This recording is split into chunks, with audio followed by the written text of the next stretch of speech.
Hello, everyone, and welcome. My name is Jeanne Gallagher, and welcome to Discover Rising Tides, how the outside makes the inside better, where we explore the importance of the outdoors and maintaining life balance. And through this series, we'll be talking with women business owners to understand their journey. And today, as always, we start with our Healthy Living, Happy Life segment with Denise E Stegall. Hey, Denise. Hey, how are you, Jeanne? I'm excited for today. There's some high energy happening here. We got some energy. We're talking about success. Yes. Denise is an international best-selling author of Healthy Living, Happy Life, a practical path to finding a healthy lifestyle that works for you, and curator of Healthy Living List. And this month's topic is Healthy Living, Happy Life from 3,000 feet, and how planning and organizing leads to a fulfilling life. And today, how success happens with the 3 Ps.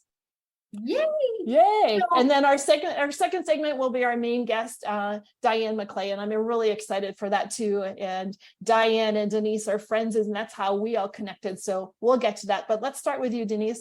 Tell us about the 3 Ps. Okay, so we've been talking about planning from the 3,000 foot area. So kind of looking down from up there, like you're on a plane looking down, you can see things much more clearly when you're looking from above. We get stuck in our minutia of every day. And so, when we all want to be successful, right? And so we all read a lot of books, we listen to a lot of podcasts, we listen to a lot of gurus, follow podcasts, whatever it may be. But what happens is we kind of get a little bombarded by great information. Everybody has good information, great information. The challenge, I think, where we really we start listening to all of these gurus, you and me and Diane included. But most of the challenge is before we start listening, we kind of need to know what success means to us. What is the path? Like how do we want to be successful? And of course, being successful means something different to you than it does to me. Mm-hmm. So when it comes to planning, we kind of have to go, okay, what is it that we actually want in the big picture? That's what we're looking big picture, because then we can kind of, we can get down to the nitty gritty a little bit more. So again, what is it that we want to succeed in? And you can do this, overall, this is what I want in my life. This is what I want in my business. This is what I want for the next year.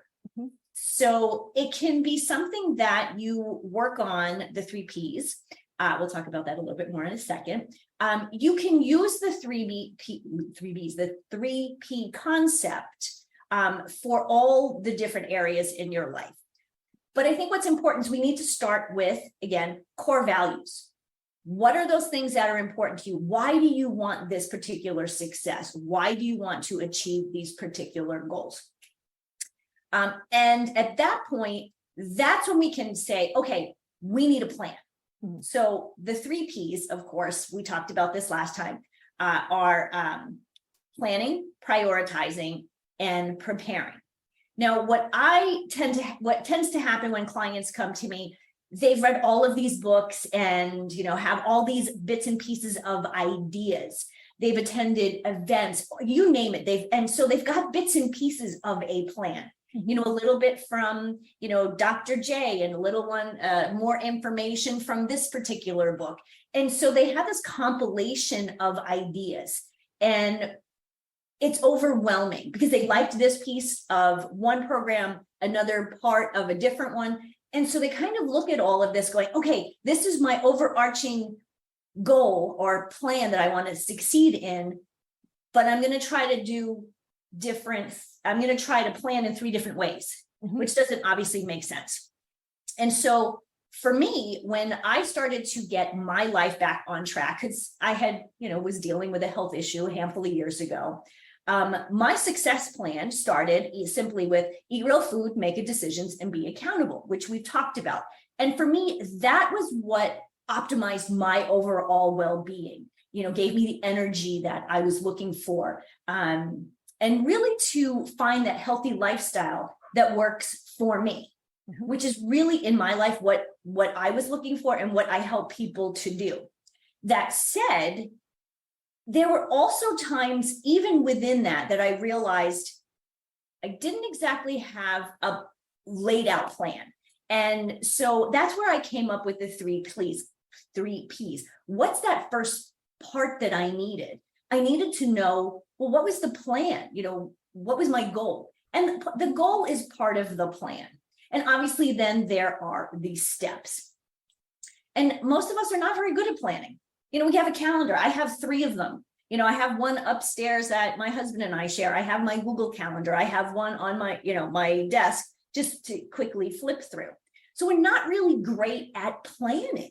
And then what happens is when we face an obstacle or things don't quite work in that pseudo plan, we give up.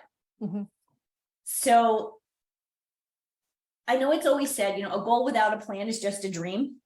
So this is really where we want to sit down and access our inner guru and come to and sit down with a plan. What is it that we want? How do we want to achieve it? What resonates?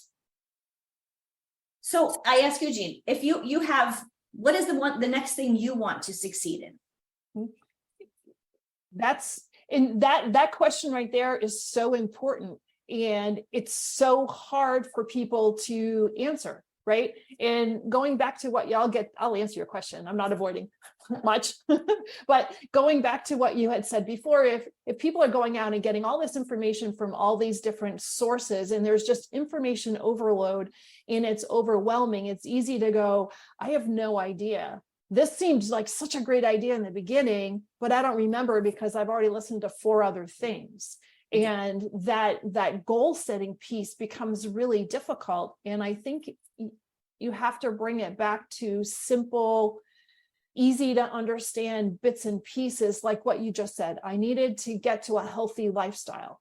So let's start on a small thing and work towards it.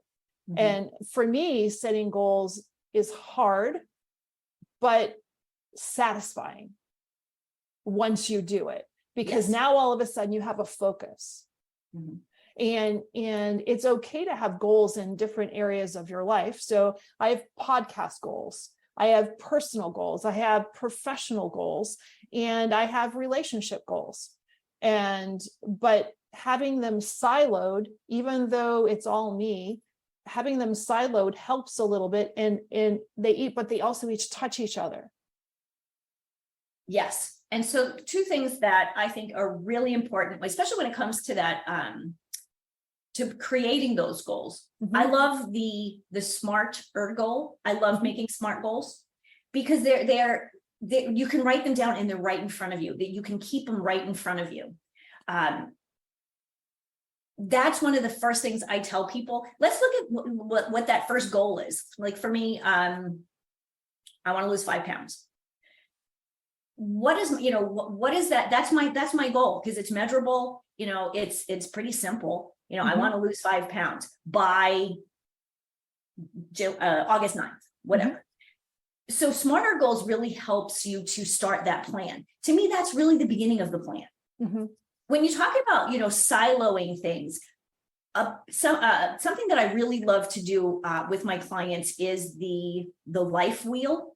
And you've seen it called all sorts of different things. It's where that pie chart of where it says, you have different aspects of your life, your health, your sleep, your relationships. I love using one of those, and I actually recommend to my clients that they do it every quarter. Because this is how you can keep, the silos, everything in a different section, but at the same time, because they all connect. I mean, your professional goals and your personal goals connect. Your personal goals and your relationship goals connect. And so by keeping an eye on that, the life wheel, and I change, depending on the client, we change the categories. And so that's a great way to, one, plan, but it's also a great way to prioritize. Oh, I like that too. And people can understand that it ebbs and flows. It's really a moving thing. So it can change quarter to quarter. And what's interesting in what you're saying is when I talk to people for financial goals, goals for me, when I'm talking to them about goals, I tell them the goals need to have three things. They have to have identifier. It has to have a name. It has to have a dollar amount assigned to it. And it has to have a time frame. So when you're saying, I want to lose 5 pounds in however long, you've just done the same thing with a non-financial goal. Is you've given it a name, a purpose. You've said what your time frame is, and you said what you wanted to achieve during that time frame. So it makes it very simple. It's not just something that's out in the ether. It is this thing that's going to do this thing by this time frame. Exactly. And too often when people start to create a plan, it's I want to lose 5 pounds. And then that's where it stays. Mm-hmm. So kind of using the concept of the SMART goal gives you those other pieces that you need. And then that gives you a chance to prepare. So now here's your goal. Now, what are you going to do to achieve that in the prepare part? Right. Often in the prioritizing piece, before we get to the preparation, it really is, okay, so I want to lose 5 pounds by August 9th. That, in that priority. So maybe you actually want to lose 10 pounds, or kind of sitting in that, 10 pound, 5 pound, whatever it might be. So say I'm going to change my goal to, I want to lose 10 pounds. Mm-hmm. That prioritizes, before you get to 10 pounds, you've got to get to that first 5, right? So I think that's a little bit where we need to prioritize. We can't have this grandiose, I need to lose 100 pounds by next month. Mm-hmm. Break it into smaller sections that are mentally and physically attainable. Right. So there's a little bit more of that prioritizing piece. But yes, now how do you prepare for that? Mm-hmm.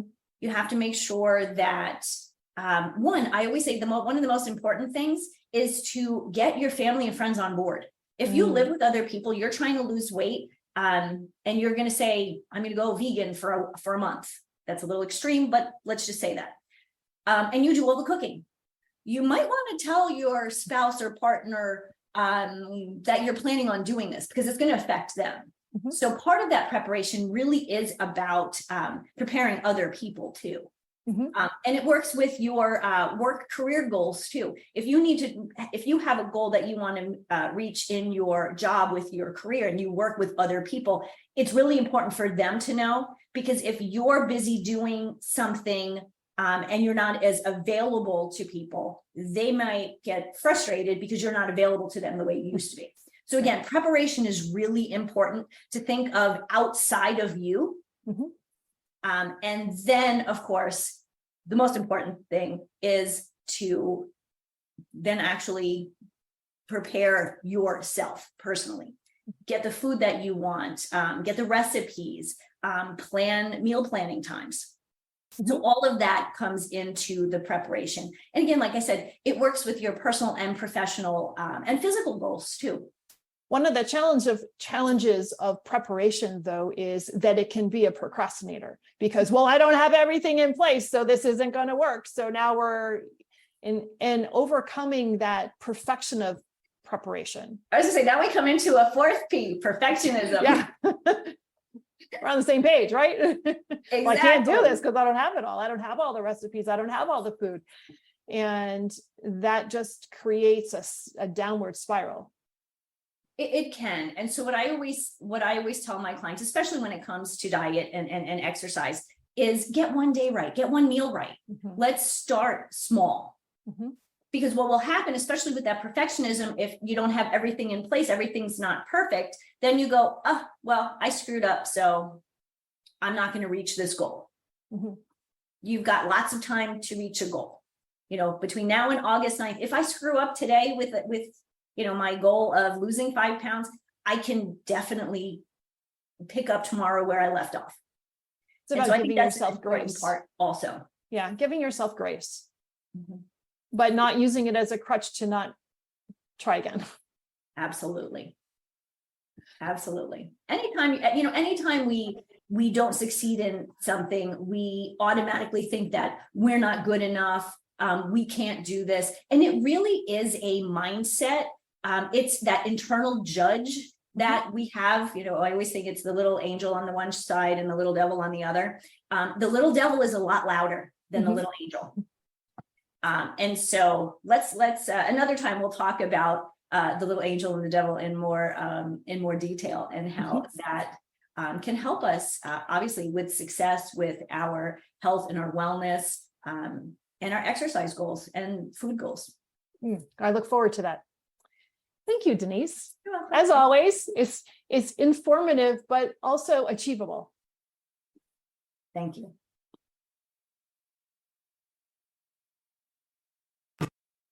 Hello again, and welcome to Diane McClay, our main guest for today. And I'm really excited about this. If you ever talk to somebody you have never met before, and you have a 2-hour conversation that was intended for 15 minutes, you know it is good. So that's what happened to us. And so, Diane, I want to give you a chance to give your bio, and then we'll dive in. Yeah, thanks for having me on the show. For everybody who's listening, my name is Diane McClay, and I'm coming to you from Denver, Colorado. And I'm kind of in the middle of changing how I tell people what I do, because when you make a massive life change, like leaving a job, or maybe leaving a relationship, or moving to a completely different state, there's kind of this inherent rebuilding of who you are. You're reconnecting and reattaching to things maybe you've lost, and you're discovering new things about yourself. So with that very vague introduction, in general terms, I'm kind of an empowering positivity coach, and I have this unique ability to help people see things from a completely different perspective. I was listening to your conversation with Denise about planning and prioritizing, and I'm like, wow, I really need to get better at that. My personality is that I'm very spontaneous. I don't plan a lot. I take advantage of whatever comes at me at the time. And so how do I tell people what I do? I just had a dentist appointment yesterday, and what I do is I ask questions. I ask people to think about shifting their perspective just 1 degree, just a little bit, and consider the 2 important questions: what if and why not? And so in essence, if you're stuck and you don't know, you know that you can't stay where you are, but you don't quite know where you want to be, because maybe you don't have a plan or a priority, or the preparedness, like you guys talked about, you want to call me. I'm the person who can just I can listen, and I take a lot of information, and I can sort of filter it all the way down, and then I can redirect and ask some questions that help shift your perspective. And the ultimate goal is to put the power of choice back into my clients' hands, to personalize choice and to empower their personal life journey. I think society has taught us that we don't have choice. Our culture, our churches, our parents, our teachers, our bosses, I think as women especially, sometimes we yield choice without even realizing that we're doing it. And part of what I want to do, part of my mission in the world, is to reconnect people to the power of perspective, the power of choice, the power of awareness, and then basically blend all of those things together so that they can make decisions in a courageous and confident way to get where they want to go. That's fantastic. There's so much to dive into.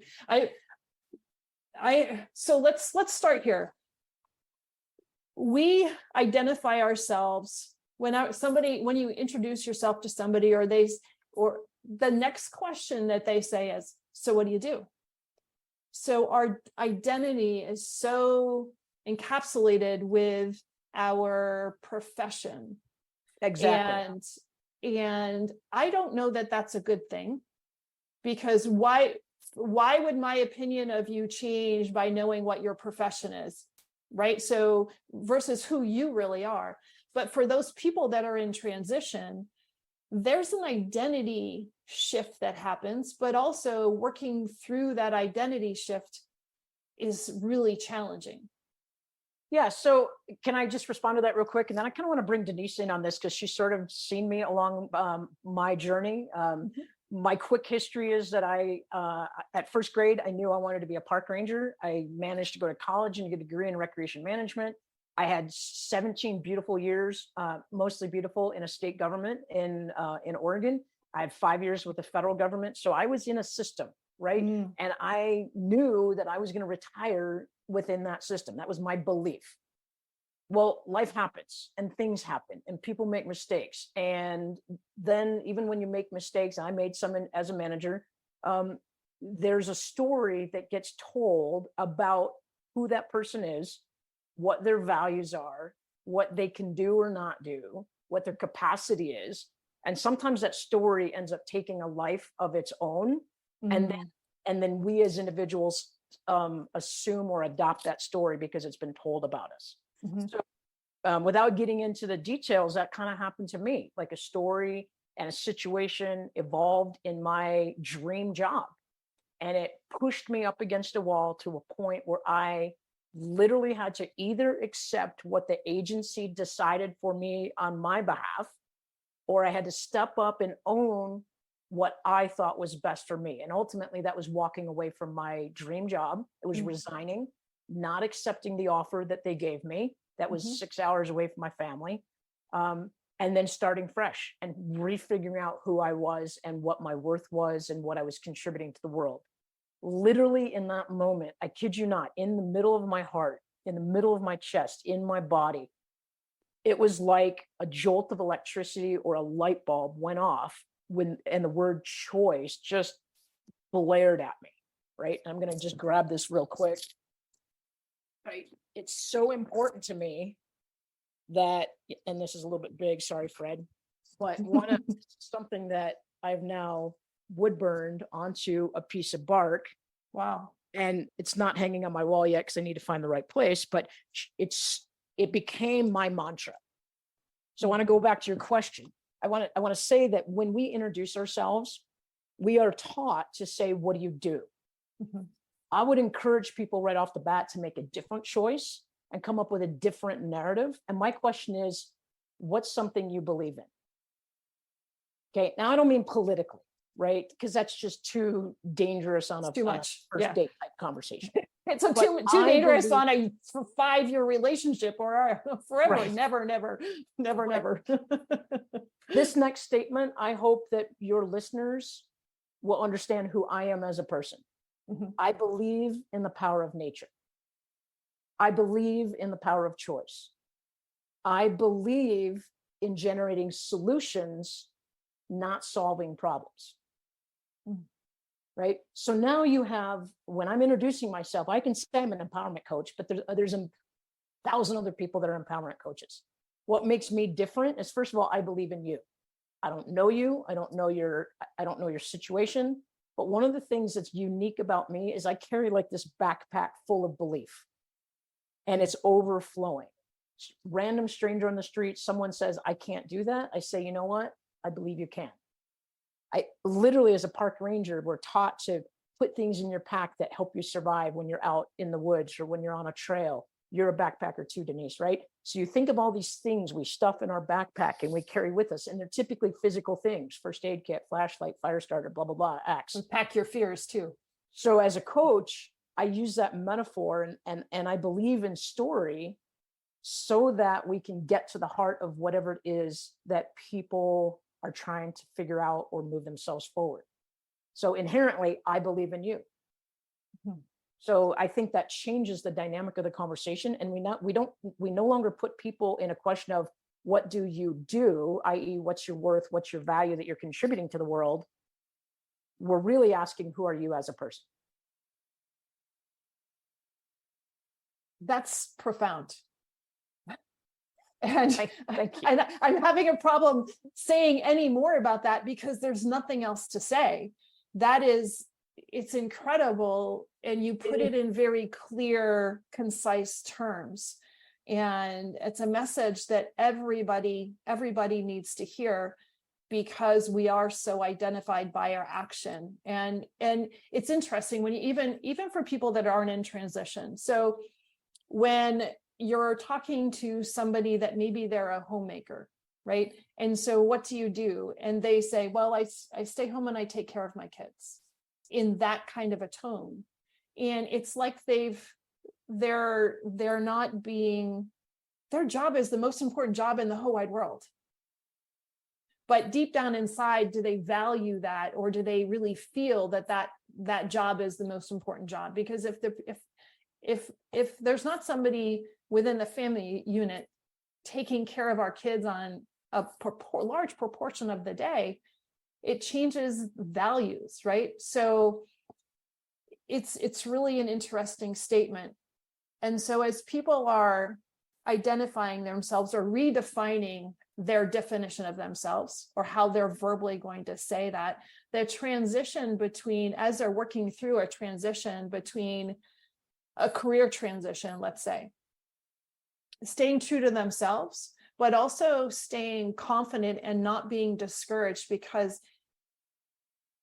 whether you're going from one employee job and trying to find another job as an employee, which can be incredibly difficult if you can get an interview or interview over interview, or you're making the brave change like you did from going from a system to being self-employed. Both of those ventures are terrifying. They are, and I want to bring Denise in real quick if I can, because she just typed something into the chat, which I kind of forgot that I wrote. Denise, will you share that?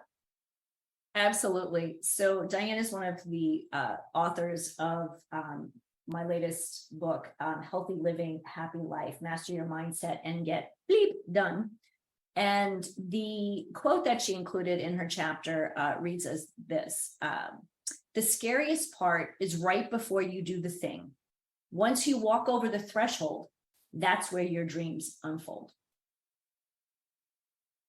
Yeah. So yeah, thanks for bringing that in, Denise. And I think that's true. Like, the scariest thing before you make any kind of change is all of the stuff that comes up before you make the decision.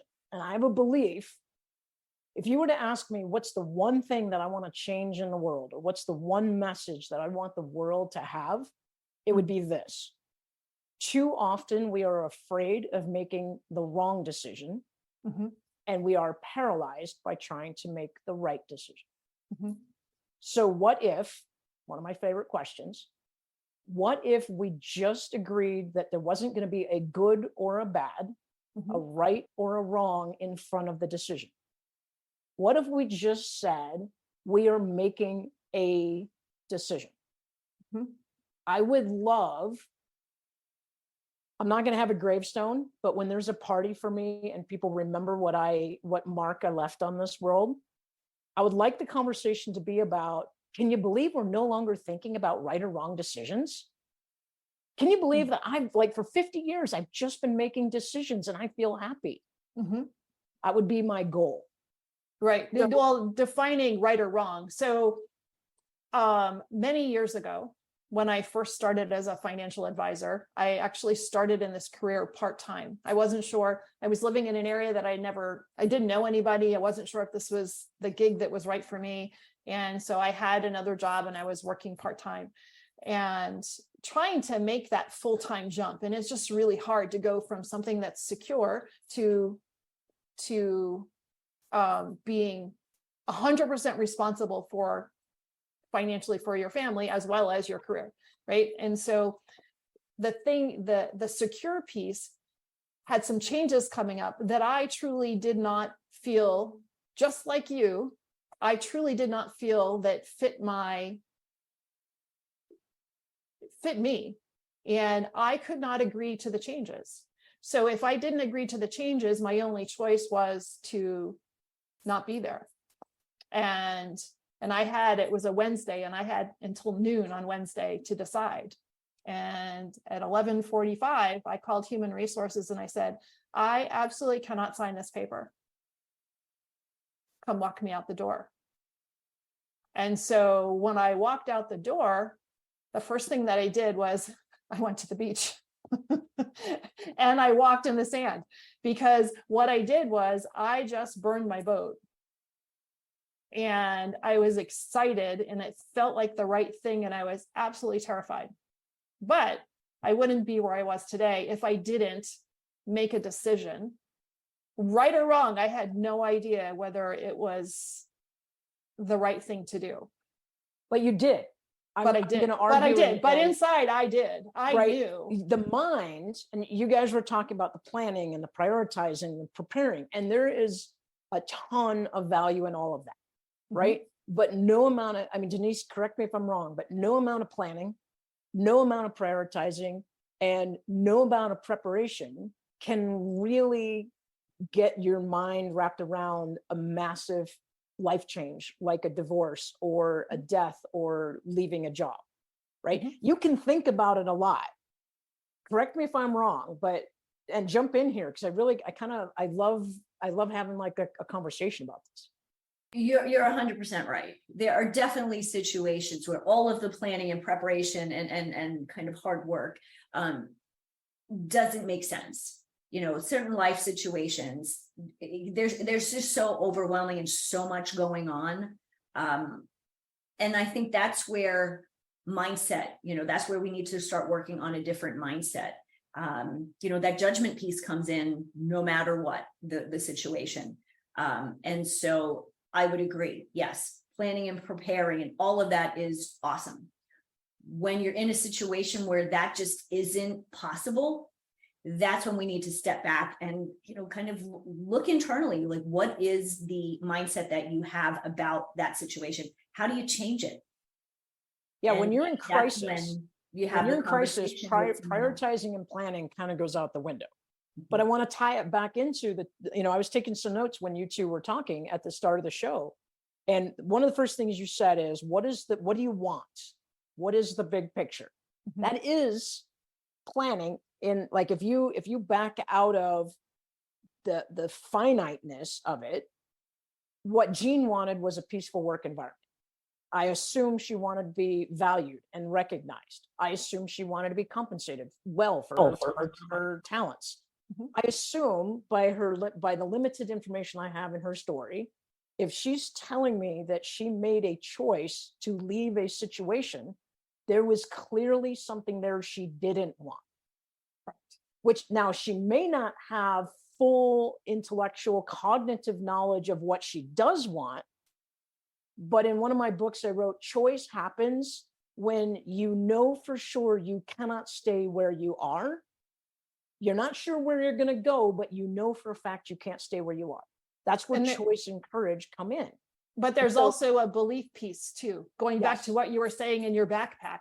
I must have been wearing some kind of a belief backpack at that time, because even though it was frightening, I knew that it was the right choice, even though it was difficult. So and I didn't know what would happen after. How did you know? Let's tell our listeners, because like we're coaches, right? We coach each other. We get coaches. We build support networks around us fairly easily. But for the average listener who may not have access to that just yet, but we're going to tell people how they can get in touch with all three of us. So if someone's like, man, I don't know where I'm going, but I know that I can't stay, how would you define that you knew it was right? And same question to you too, Denise. How did you know that it was right? And how did that give you the courage to step into it? That's a great question, because when this happened, there were no coaches, right? This was long enough ago where you didn't reach out and ask for help. You didn't make tough choices. And there's a gut feeling or an inner essence that happens, and that it's, you can't talk it down. You just know. And it's really, for me, it's very hard to explain, because I've talked to my business coach about this, and there's some things that have been that go on in my business, and I just know that it's okay. And I just know that these things will be achieved. And it's not because of spreadsheet. I have a goal spreadsheet and I have a business tracker and I have all those things. But for me, there's this internal gauge and guide that says, don't be afraid. Don't be a wimp. Don't be a wuss. Do the work. And but what's also very difficult too is communicating that to your significant other, that I did after the fact, not before the fact. Hey, guess what I just did? It'll be fine. You watch. But it's very difficult to convey those inner feelings that you can't put words around yourself and actually tell your significant other that financially, I just made a big change and I didn't involve you, and it's going to be okay. So there has to be some serious trust in the relationship to make that work. Denise, how did you know? How did you, when you made a significant change in your life and you didn't really have the words to express it, how did you know that it was going to be okay, or that you were going to bounce back, or that you weren't going to die? Definitely gut feeling. The situation for me was I had left my job, my apartment, everything that I loved, to move back to New York and be with someone who I thought I was to be with for the rest of my life.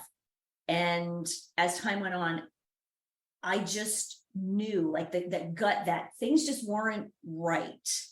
And when I made the decision to end that relationship, it was a gut feeling, but it was more me saying to myself, I want more, I want better, I deserve more, I deserve better. Deserve. Yeah, which comes back to your preliminary statement of what do you want? Why do you want it?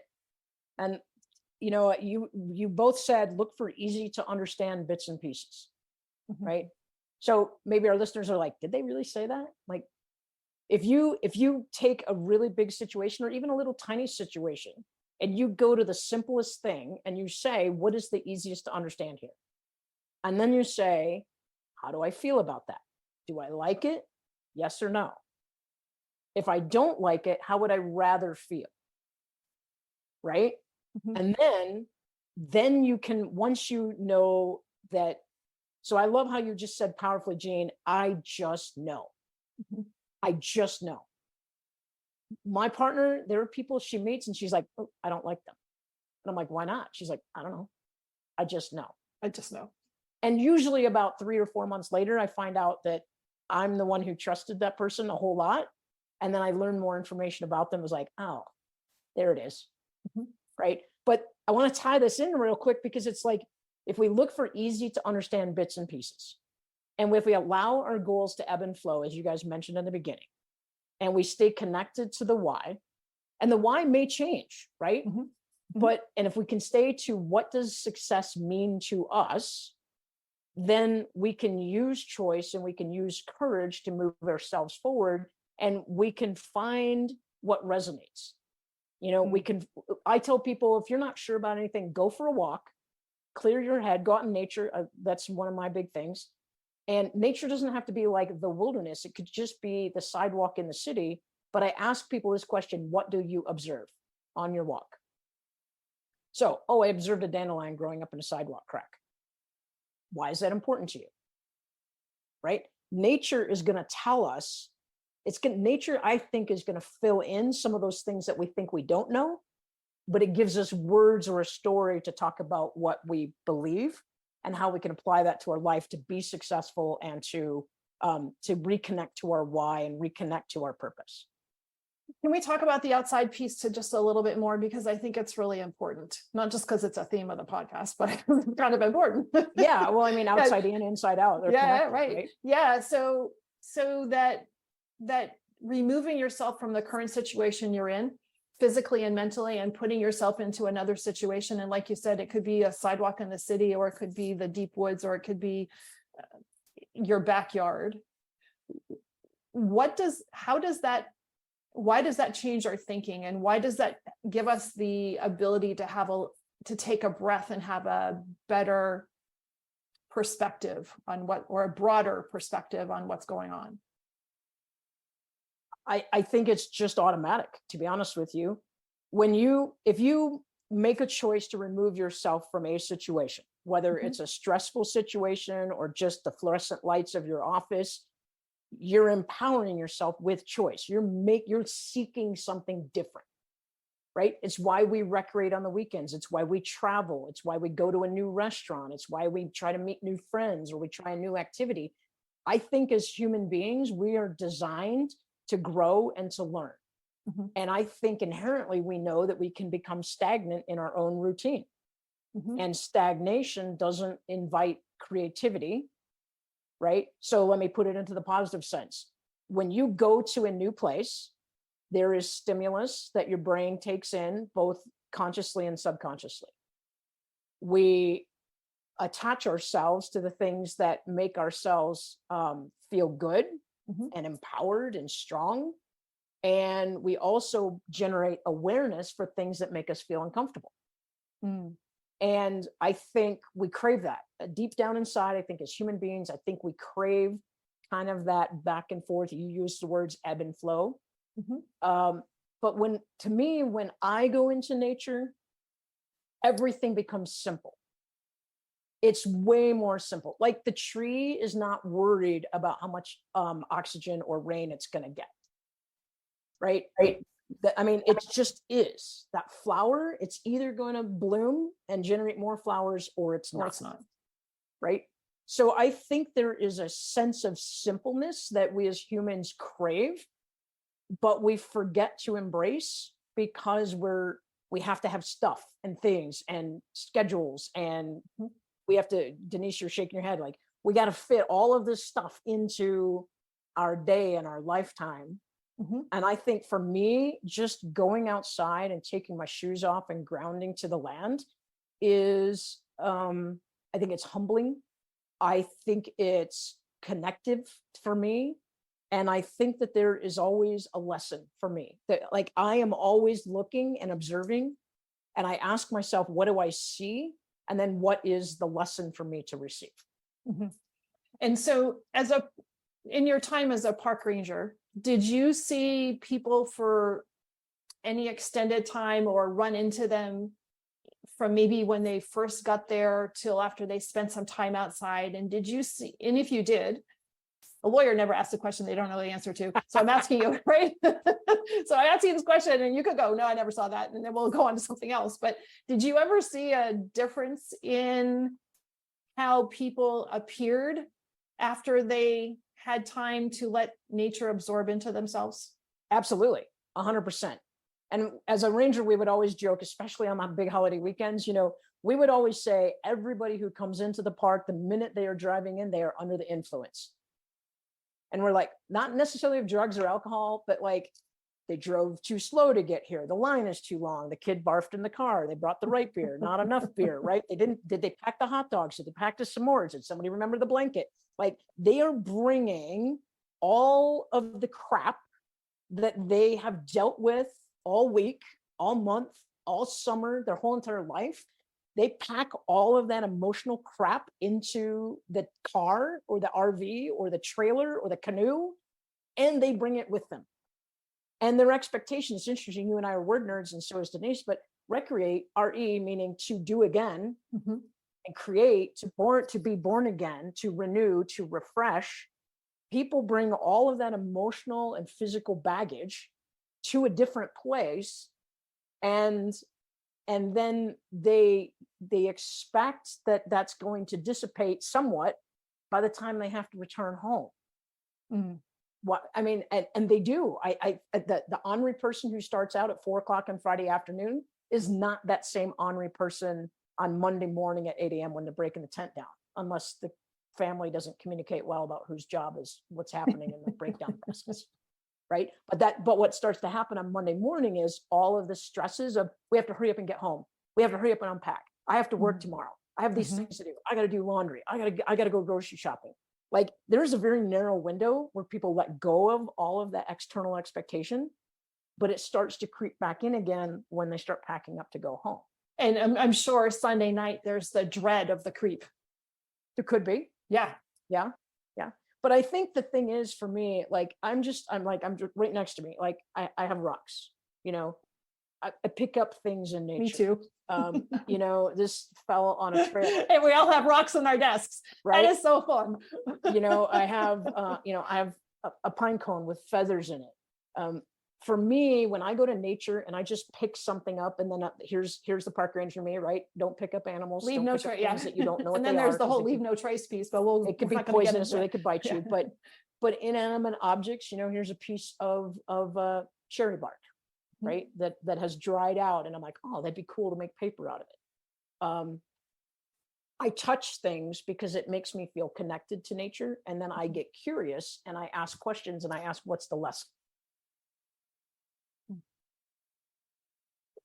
And what, I could keep talking, but you told me we had to stick within 55 I know, right? minutes, so- That's really funny because I'm in the, do I ask another question? Because Well, where are this we at is with so time? Let's just fantastic. double We're check that. close. Yeah, we've got to probably about 5 minutes left, and then we can, what I'd like to do though, is I'd like to do this again and have part 2, because there's so much that we can talk about. And then what I'd like part 2 to be is, instead of just hearing Denise in the background, I'd like part 2 for be the 3 of us to have a conversation, an interactive conversation, because there's so much that we can put into Denise's her monthly concepts, and everything that you, Diane, have to your listening skills and your ability to filter and bring clarity to a situation that could be either overwhelming, or like for me, when we were talking, I didn't know I didn't have clarity on something, and through our conversation, unexpectedly, the light bulb went on. I'm like, oh, that's freaking obvious. Why the hell did I not even know? I didn't even know that I needed to know that. Right. So, and it brought clarity and direction and excitement to something that I didn't know didn't have any of that. Oof. Well, and I didn't know that when I engaged you in that conversation, that wasn't the outcome. I wasn't like, oh, she needs clarity, I got to help her find it. Yeah. It was more like, and I guess this is what I get excited about, is I have this really unique ability to see something from a completely different perspective. And I really appreciate that you called that out and recognized that I bring clarity to, I bring, I kind of settle the chaos in our mind. Mm-hmm. And, this is why I love working with Denise and Living Healthy List. It's why I got to give a shout out to Susan Taylor King, who is my coach and helped me get some clarity on what I was doing. She's the one who captured the backpack metaphor for me. But, really, it's about how do we all support each other? And, here's a perfect tie-in, right? Denise talks about planning, prioritizing, preparation. What if we could give people a summertime list of how they could use the 3 Ps to maximize their trip to their recreation spot so that they could get clarity, lose the chaos, and have a good time? Like, what if we overlaid the 3 Ps with success of life with how do we use the 3 Ps to connect to nature in a way that we can get that more meaningful connection quicker, faster, deeper, and then actually not fall back into the chaos of real life when we come back from our vacation? That would be a cool conversation. Part 2 has just been defined. So everybody that's listening to this right now, when we get back together, the 3 of us are going to talk about exactly what Diane has outlined for us. I think it'll be a fascinating conversation. So Diane, thank you. As always, it's just a blast to talk with both of you. And so I appreciate your time today, and part 2 is coming up. Well, thank you for the opportunity to be here. I appreciate it. And Denise, as always, even if we don't talk a lot, just being around your energy and your space and your belief is always empowering to me. Jeanne, thank you. You're welcome. Thank you so much for listening today. Today's show was sponsored by Seaside Solutions, my financial services company. As a business owner, it's easy to be pulled in many different directions, and often taking care of yourself plummets to the bottom of the list. For me, I find myself outside to reground. My time outdoors helps me manage my day more effectively and be more present for my clients. Through this, Discover Rising Tides was born. At Seaside Solutions, we truly believe that education is the foundation of financial wellness. Our primary focus is to provide guidance that is designed to help you achieve your long-term financial goals and visions. Working with a plan allows space for doing more things that you love, like being outside to make the inside better. If I can help you create or realign your plan, or if you would like to be added to my weekly newsletter, please let me know. This week's topic was 5 ways to set more achievable goals. Your referral means the big, beautiful world to me. And if I can help, please let me know. And thank you so much for listening, and see you next time.